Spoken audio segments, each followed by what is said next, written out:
Coach, scoreless draw, six straight unbeaten at home, six straight unbeaten overall in all competitions. Just talk a little bit about the match and what happened from your perspective.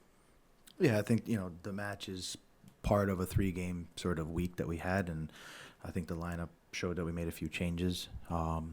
It's a game that I thought we had in control. A game that I think, we probably needed to have more quality in the final third to really punish them. The game lacked rhythm. It was. I don't know how long the ball was even in play. But yeah, we needed to be better in and around the final third. That's kind of where we let ourselves down. But I thought the rest we controlled and dominated the whole game. Thanks, Coach. We'll go to Jake up on the next two. Yeah, BJ. How much of your struggles in the final third, just getting that, final touch, final pass, how much of that do you think had to do, if anything, with just having such a rotated lineup, 5 new starters from Wednesday's game? Yeah, it's hard to pinpoint if it's because of rotation. I just think we were a little bit rushed. We weren't clean with the ball. We missed a few passes. Couple balls got blocked. So I just think, complete, from the beginning to the end, we could have probably executed a little bit better in there.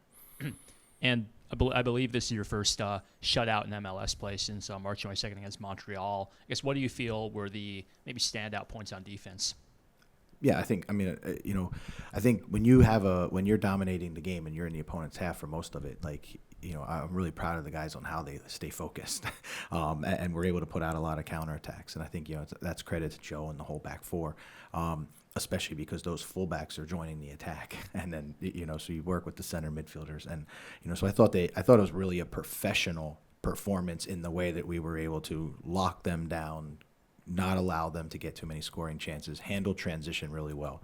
It's just that final piece, and it's something that we've improved, and we'll continue to improve. And sometimes these type of games happen. BJ, last time Bugman started, I believe it was against Chattanooga, you played in this shape as well. It was a little different than what we're used to. Is the shape from tonight kind of reliant on Bugman? And then also, what are you hoping to get from this sort of different way of setting up? No, I think tonight the shape was more in anticipation of how we could build pressure on them defensively. So we really wanted to come out and be aggressive and try to press with more players going forward. And so they obviously made a few tactical adjustments coming into the game. They rotated the squad too. So those right when the lineups come out, it changes a little bit. But for us, that was I thought deploying him as a number 10, we thought we were going to be able to have some of the ball and also be able to sort of put some numbers pressing. And then Chris Appleite graduated high school yesterday, I believe, and today he's starting for you, his first MLS start. I know he didn't have much to do back there, but on the ball he seemed really confident. So what if you can just talk about how he can be this confident at his age, and also what it meant for this club to start somebody tonight? Yeah, I think it's a proud night for the club. Chris is a player that's come all the way through the pathway. He's been improving, and sort of, step by step, which we really are proud of him. And, again, tonight, I think he made it look easy, but it's not easy. This is an MLS soccer game with real men out there. So it's, I think it's a credit to him. It's credit to his maturity. It's a credit to his family that's around him. And I think it's just a big, proud night for everybody in Nashville and his family. And he played a big impact. He played a big part in us getting a shutout tonight. BJ, besides the team not being as clinical, finishing tonight, like it's been in other games, was there anything that, I'm not going to say surprised you, but that Washington did different than from what you had foreseen before? Before the game, tactical, I mean.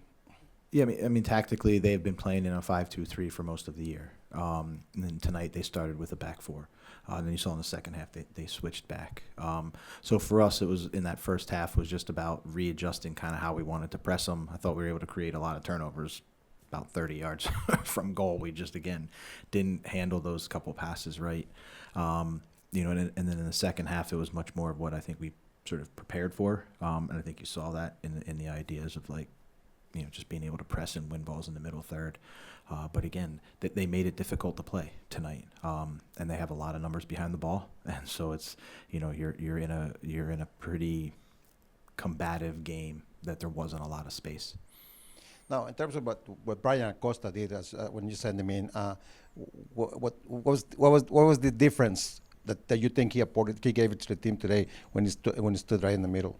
Yeah, he looked really good, by the way, didn't he? Yeah, I thought Brian did a nice job. He has a different skill set to Patrick, and so when we made that change, we knew that we could try to get him on the ball. He's very good with some line breaking passes, some long range passing, and so we thought bringing him in, he could maybe open up the game a little bit for us. We needed to sort of try to threaten behind the line, and so I thought Brian did a really good job, and then also handled the transition moments, second balls, really, really well.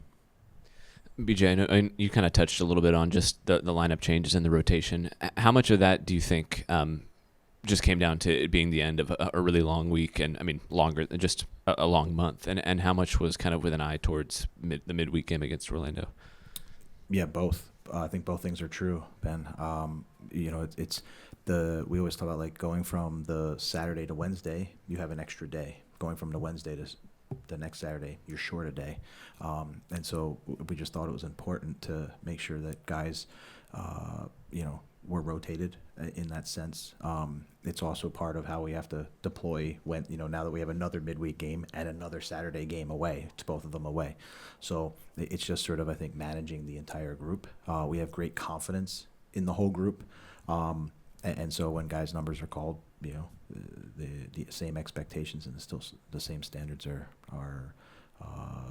we're not going to lower our standards, when we rotate the same expectations. And then you talked just about decision making in the final third and being a little bit cleaner with the ball. It felt like there were times where someone played a cutback cross when they should have just crossed it, or vice versa. I guess this is maybe a annoyingly high level question, but like how do you make the right decision more consistently? I mean, we're a group, we're a team that wants to continually learn and grow and evolve. So there's no secret sauce behind it. We continue to have dialogue, we continue to train it, we continue to show it, and we want to continue to take steps forward. We're not even at the halfway point of the season, so the expectation is not that we're the best version of ourselves yet, and so these are chances for us to continue to improve and continue to grow. I think we've shown that in other phases of the game. And quite honestly, coming out of Atlanta, I thought we had improved in this, move in the final third and some of the runs and the spacing, which we saw, in the two games this week. This is just something, again, to give us a little focus on, and we'll continue to get better.